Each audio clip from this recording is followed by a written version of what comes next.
Hello students, pleasant greetings to you all. Welcome back again to yet another video from the AP3X Institute of Mathematics Education. My name is Akin, your math instructor, and in today's video we're going to be going in depth into the topic of transposition of the formulae, or as some would say, transposition of an equation. And of course, specifically we're going to be talking about transposition involving factoring, roots and powers. Hoping to be with you here for the next 45 minutes to an hour power session of learning. We're going to be clearing up some misunderstandings that you guys may have, some problems that you may have. Transposition is that particular topic in math that pretty much follows you in every branch. Of course, in every area in math, you're going to be dealing with various types of equations where you're going to be asked to find the values of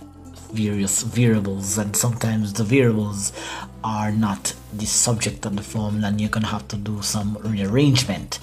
So I'm going to be walking you through the process of this particular topic. I have about 10 or so questions, structured questions that are going to give you fundamental knowledge as well as application skills for these type of questions. These questions are traditionally familiar on intermediate exams. Of course, you can see one and two of these questions pop up on your Csec exam paper, so these tools that I'm going to be giving to you today might be useful for the future. If this is the first time here on the channel, consider smashing that subscribe button below, turning on your post notification bell, leaving some positive questions and the comments down below, and of course do not forget to share this out to your mathematics communities. Okay, so let's jump right into today's lesson.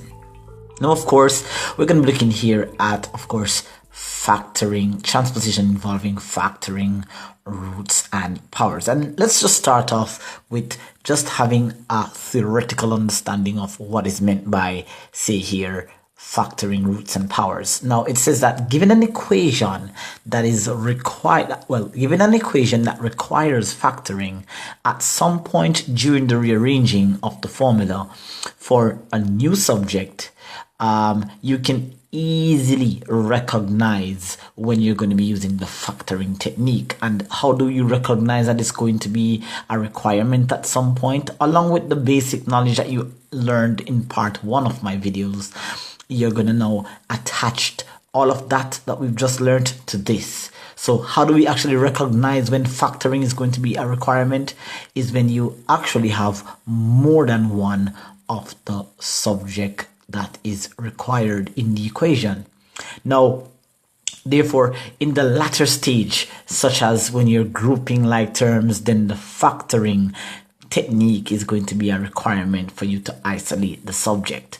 Or in some instances, sometimes the variable or the subject that you're required to find, you may not see two of them. Sometimes the actual subject, when it is in the denominator, then that's also a clue to recognizing that the factoring technique is a requirement. Now, what I have here on screen is in fact a more traditional exam type structured question here, where we're given that V is equal to 3R divided by R minus small r. So we're going to say that this is big R and we're going to say that this is small r. And then, of course, the objective here is to express big R in terms of V and small r. So we've spoken about what is meant by express as, meaning that we're going to be making big R the subject of the equation.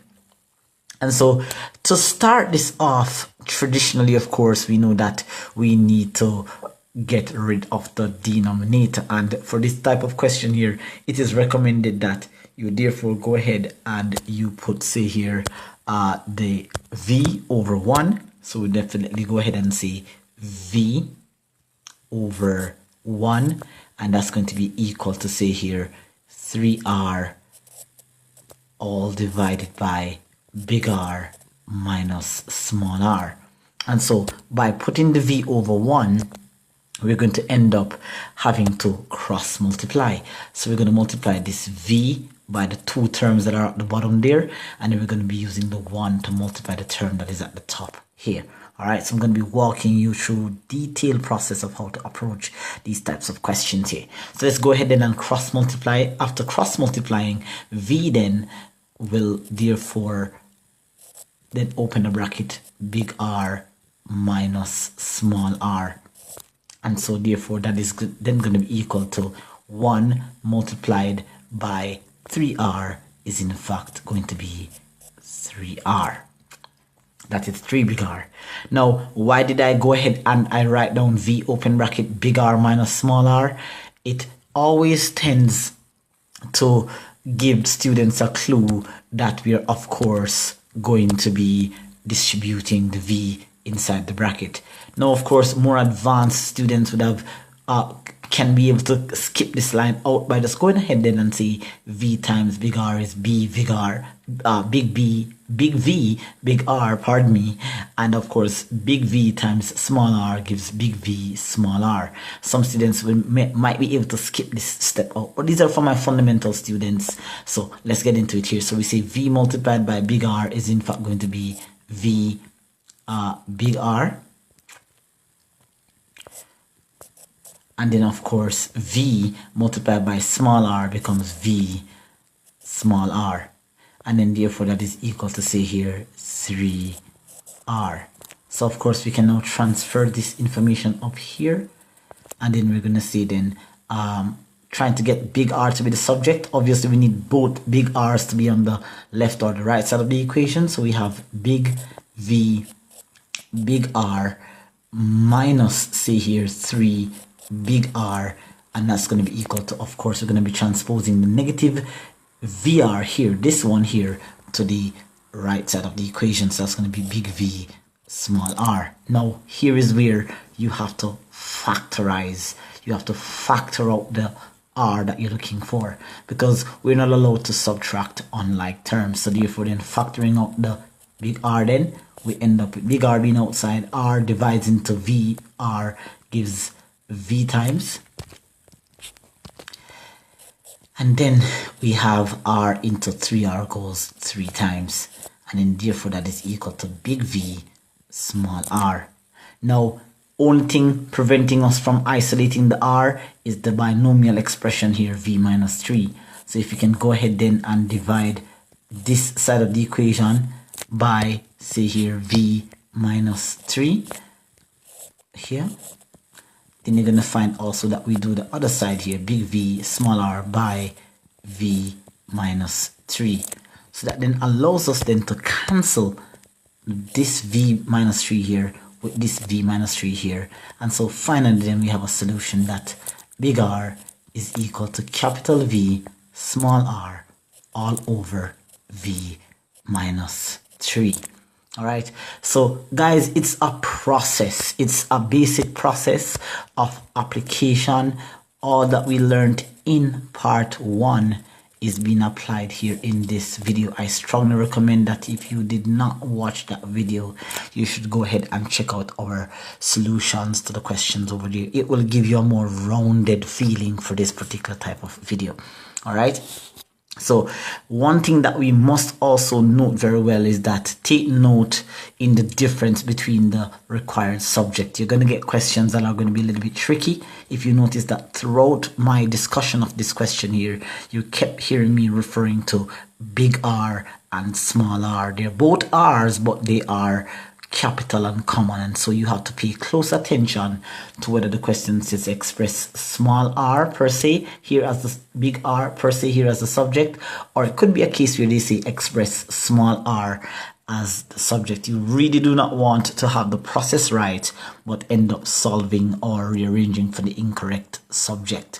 All right, that would be proving quite futile there. All right, so of course that is example number 1. I have a couple more examples like these, and it's going to get a little bit more challenging as I take you through this particular video. So of course already make sure that you have hit the like button if that question appeared challenging, and then it was cleared up for you. Again, of course, I would really appreciate if you guys could actually pause the video, make an attempt, put an asterisk at the point where you got stuck, if you got stuck, and then unpause the video to see my solution if it matches yours. This is the only way for you to master this topic. Okay, now here we have, if the equation below, which is in this case here 1 divided by capital R is equal to 2 divided by capital V minus 3 divided by capital T, and our task here is to express T in terms of R and V. In other words, then we need, say here, T to be the subject of the formula. So very first step here is to obviously cancel all the denominators. That is rule number 1. And when we say cancel the denominators here, we're not getting rid of the letters. We're just rearranging the position of where the letters currently are at. So in this case here, we need to find what is known as the lowest common multiple for the variables at the bottom. And in this case here, we have to therefore combine all three and see that the LCM is in fact R, V, T together. So therefore then we're going to take R, V, T, and we're going to therefore multiply it by 1 over R. And we have to balance the whole entire equation by doing the same thing to the other terms. So that's RVT multiplied by 2 over V. And then finally then we have to take RVT again and then multiply it then by 3 over T. So by doing that then, this has allowed me to therefore cancel this R here. Then we are allowed to cancel this V here. And then we are allowed to cancel this R here. Okay, pardon me, not that R. We're going to cancel the T instead. So cancel this T here. Now, once you have done that, now automatically we have cancelled all our, say here, denominators. So therefore then we end up with VT multiplied by 1 is in fact VT. RT multiplied by 2 gives 2 RT. RV multiplied by 3 gives 3 RV. Bear in mind that the subject that is a requirement here is the subject T. So here we have a T attached to this V on the left, and we have a T that is attached to this 2R on the right. So therefore we're going to transpose like terms. So by transposing here, we end up with VT, and this is a positive 2RT. So when we transpose it, it becomes negative 2RT. And then of course, we don't need to interfere with the negative 3RV. We just leave that on that side of the equation. Now, of course, again, as I said, this particular section of the video or segment of the video is dealing with the whole fact that factorization is going to come into play here. So therefore, then we have to factor out the T here. So if we can factorize T on out here, then factoring T from VT will leave us with V. And factoring the T from the 2R will leave us with from the 2RT will leave us with 2R, and therefore that's going to be equal to negative 3RV. So finally, the only thing that is preventing me from isolating T is in fact the binomial expression here, V minus 2R. So if we say here divide both sides, so not enough space here, guys. Let me see if I can squeeze it in. So we're going to say here T, open bracket, V minus 2R, all divided by V minus 2R. And that's going to be equal to negative 3RV. And we have to balance the equation by then dividing that side by V minus 2R. So then finally then we will have, say here, V minus 2R will cancel V minus 2R. So therefore, finally, our answer then works out that T is therefore equal to negative 3RV all divided by V minus 2R. And so this here is our final transposition result here. All right, so pretty good. Tricky little question there. You just have to ensure that you're applying your steps effectively. All right, so that is it for that particular question. We're gonna moving on to something a little bit more tricky. All right, and many times I find that my students in the past and also in the present, when they get questions like these, they tend to sometimes forget the whole complete rules. Remember that everything that you learn is a combination of fundamental concepts coming together. So nothing will change. It's just the approach to each question. So here now we're looking at this third example here, where the intended subject is, again, not only is it in the denominator, but it is actually inside of a bracket. So not only do we have to cancel our denominator from the bottom, not only do we have to cancel our subject from the bottom and get it to go at the top, we have to get it from outside the bracket. So this is going to be a tricky little question here. So let's zone in and get ready for this one, guys. So now what we're looking at then is D is equal to T open bracket 1 minus 1 over n close bracket, and we need to make n the subject of the formula. So the very first thing here we're going to do is to, of course, distribute the t. Now there's in fact a couple of ways that we can actually do this. I'm going to be showing you both ways so you can choose your personal preference. So my first instinct here is to tell me to distribute the t here and also distribute the t here. So therefore then we're going to end up with d is equal to t multiplied by 1. That's going to be t.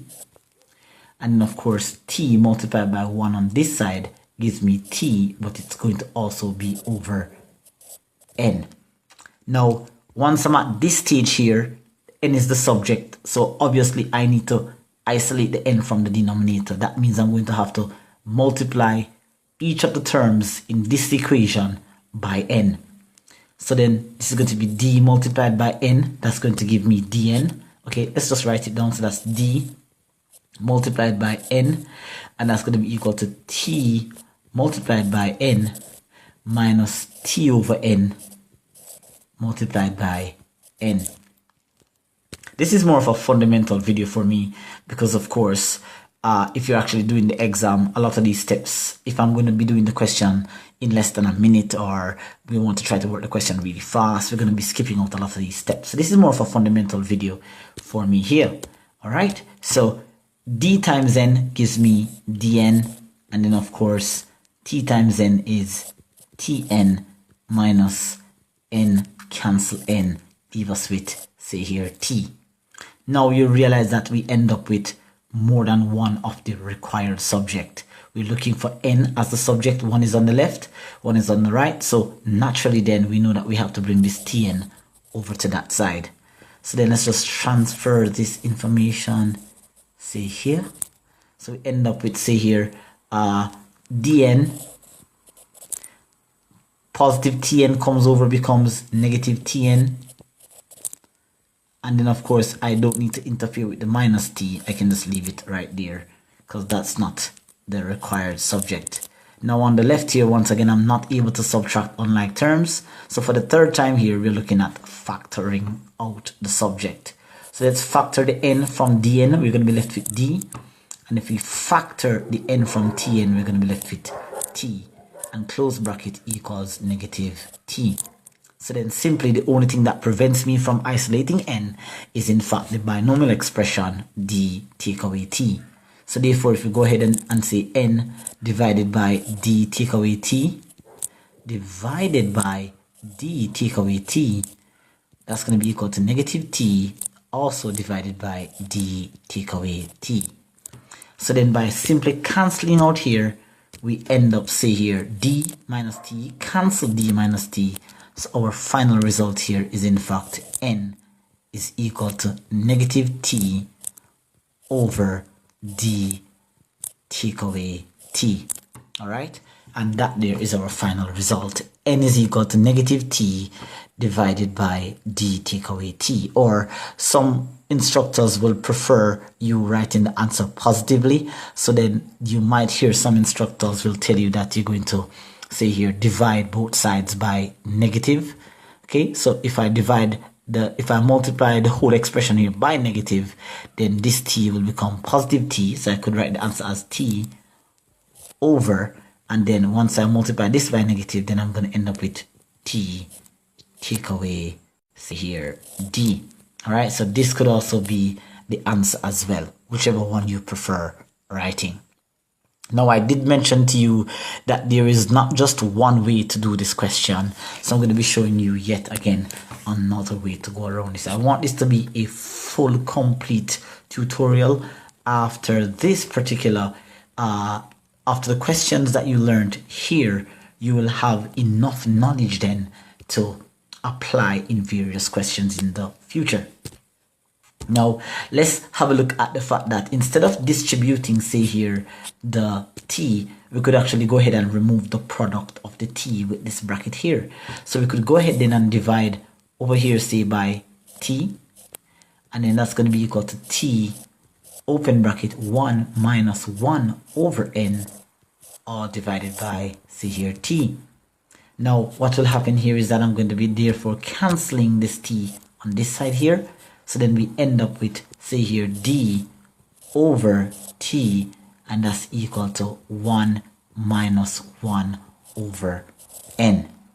So therefore then, what do we have here? To isolate n, obviously, I'm going to have to multiply. Well, in fact, now I have two denominators dealing with. So now I have the t that I have to cancel on the left, and I also have to cancel the n on the right. So I'm going to therefore then, the LCM in this case is going to be tn or nt. So I'm going to say nt here by combining the denominators. Nt multiplied by d over t is equal to nt multiplied by 1, and that's equal to 1 over n multiplied by, say here, nt. All right, many students might not see it this way, but I want to open up all the possible options here for you. So this t cancels this t here, and then this n cancels this n here. So therefore, by transferring the information in this space here, we're going to have n times d is in fact nd, and of course that's going to be equal then to t times 1 is t, and then of course 1 times nt is in fact, I think I have two equal signs here. I think this is supposed to be like a minus sign. That's it. So we're going to have, say here, t minus nt. Okay, of course the aim is to get the n on one side, so we have nd take away nt, and that's equal to positive t. And so of course we can factor out the n then. N open bracket, n into nd goes d times, and n into nt goes t times, and that's going to be equal to t. So the only thing that prevents us from isolating the n here is the binomial expression, say here, d take away t.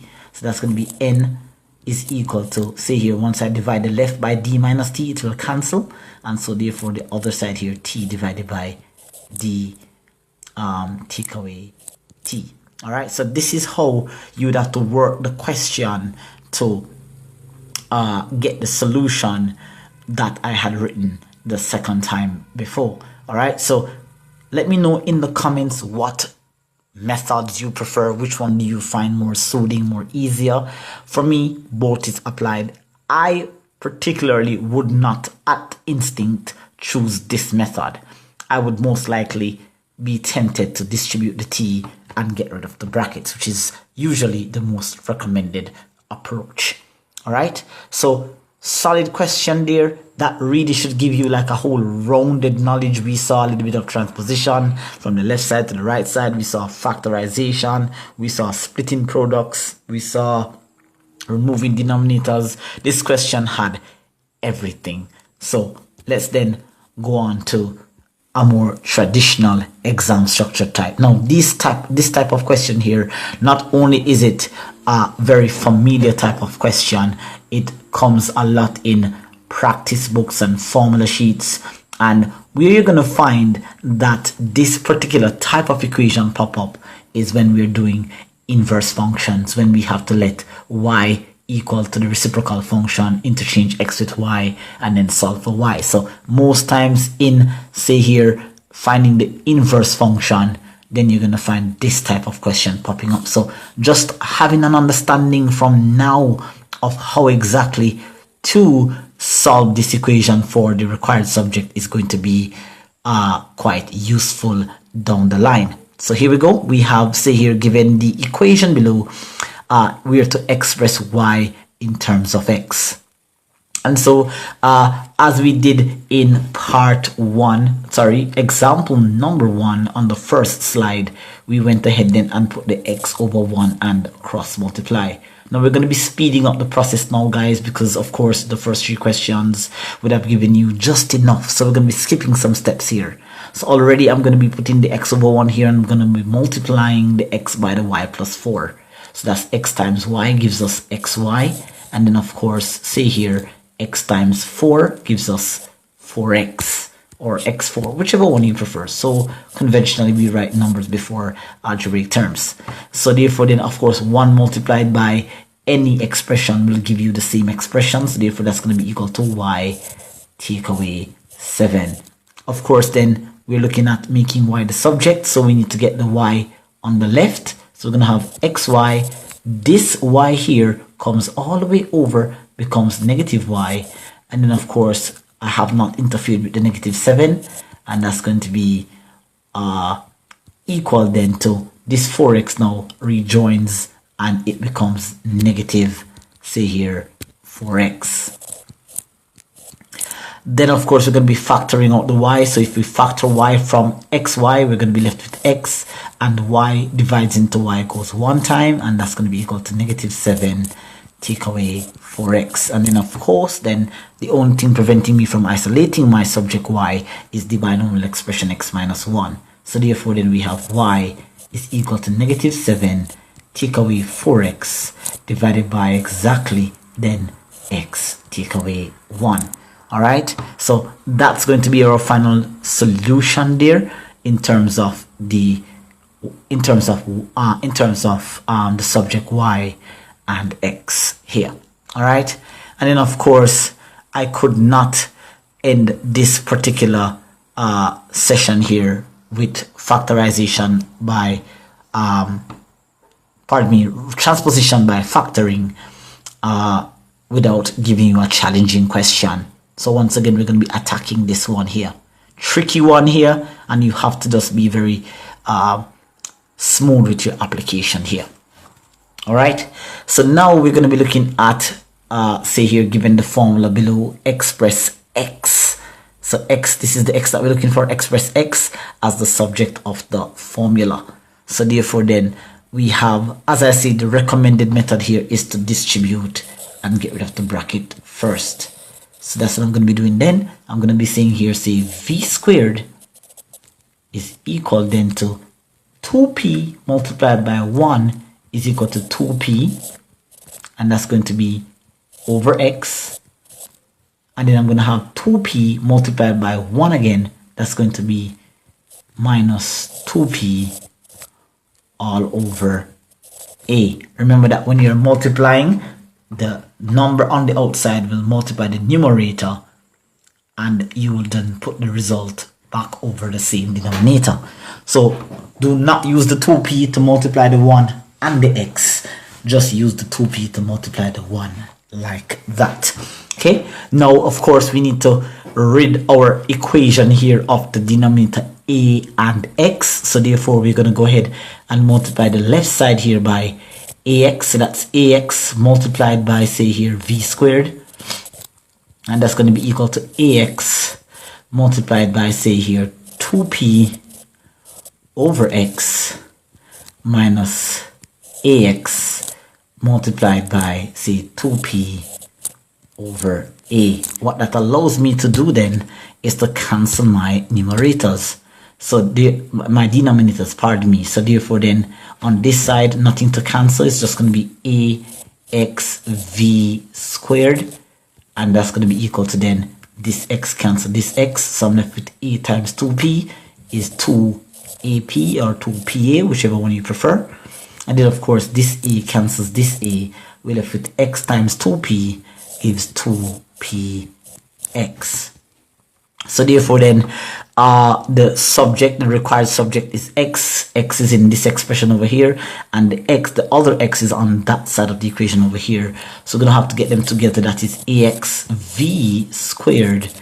We're gonna transpose this negative 2px to the left side, so it's gonna be positive 2px, and then of course that's gonna be equal to 2ap.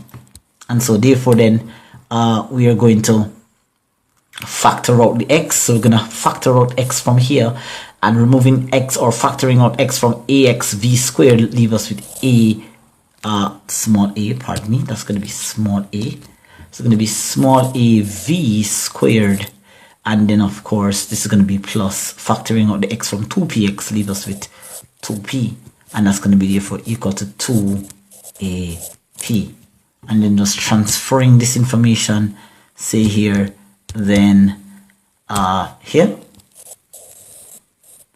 you're gonna find then that the only thing that prevents me from isolating x is the multivariable binomial expression here, av squared plus 2p. So if I go ahead then and divide this left side by the bracket, I'm gonna have x alone on that side, and then of course I'm gonna divide the other side by av squared plus 2p. I'm gonna have 2ap all over, as I said, av squared plus 2p, and that there is our final result. All right, so let me know in the comments if after this tutorial, this little session here showing you advanced transposition involving factorization, let me know in the comments if it literally gave you a little bit more clear understanding of its approach with the tools, with the lessons that you've learned in this particular session here. You're going to let me know in the comments if it helps out with questions that you might have struggled with in your current sessions that you're doing. All right, so thank you so much for watching this very short tutorial video here. I'm going to be doing yet again another part, that is part 3, where we're going to be looking at transposition involving roots and powers. So this video was of course transposition involving factoring. We're going to be digging a little bit deeper then into this particular topic that is on screen then. All right, so thank you so much for staying tuned with me for a little bit over half an hour, and I hope this tutorial was of benefit to you. So until next time, take care. My name is Akin. Hit the subscribe button below, turn on your post notification bell, leave some positive questions and comments, and share this out to your math communities. Until then, take care. Bye bye.